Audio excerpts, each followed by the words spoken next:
In today's video, we'll be going over some of the best weapon combinations to use in Bloodstrike Season 18. Disclaimer: the weapons listed in this video are not based on the current weapon meta.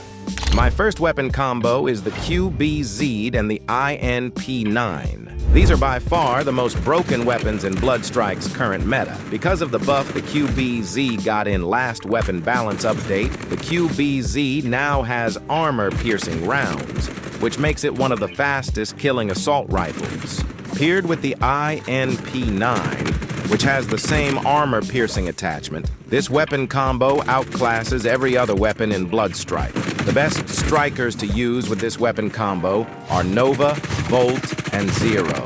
Even though these weapons work well with any attacking striker, I still recommend using these three because of their pressure-based abilities.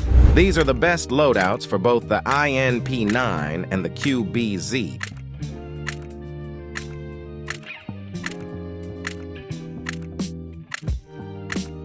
On to my next weapon combo, the HK416 plus the M700.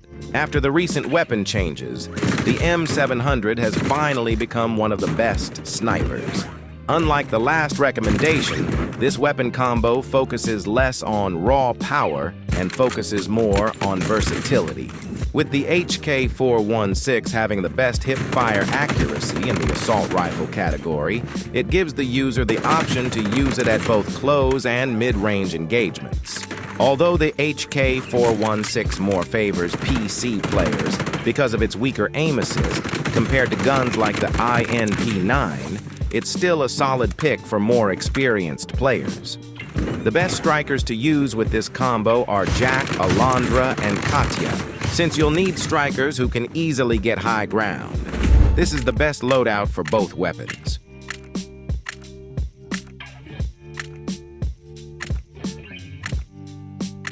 For my third recommendation, we have the P90 plus the Kar98. This weapon combo works best with players who play more aggressively since the P90 and the Kar lacks range. The best strikers to use with this combo are Alondra, Zero, and Nova.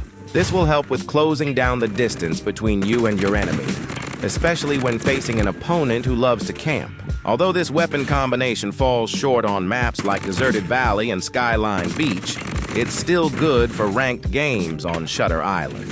This is the best loadout for both weapons.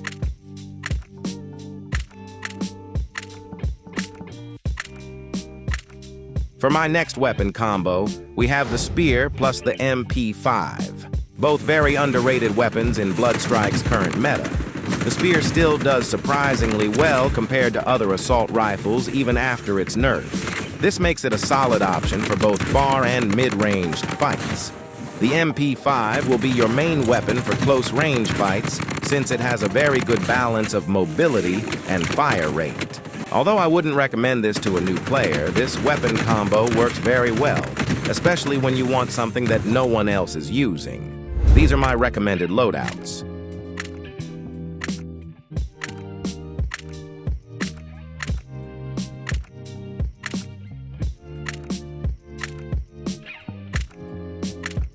For the last weapon combo, we have the AK47 plus the MP155. The AK47 is currently one of the best assault rifles in Bloodstrike.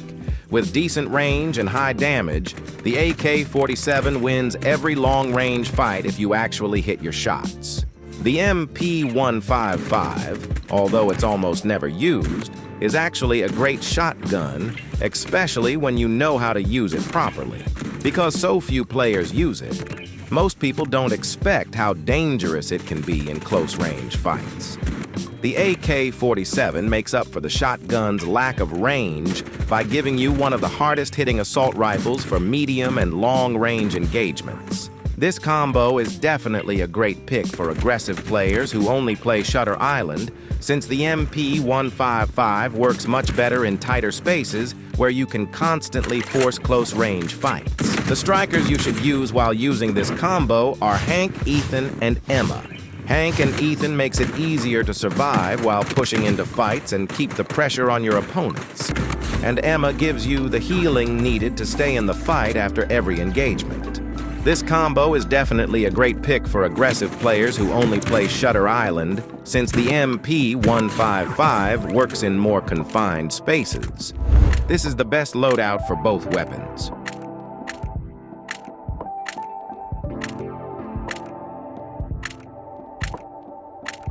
Big apologies to all my long-form supporters since I've not been active for the past 2 months. I've been really considering using my actual voice on my videos, but I really don't think my voice fits the whole YouTuber vibe. But let me know in the comments if you guys want a full video with my actual voice.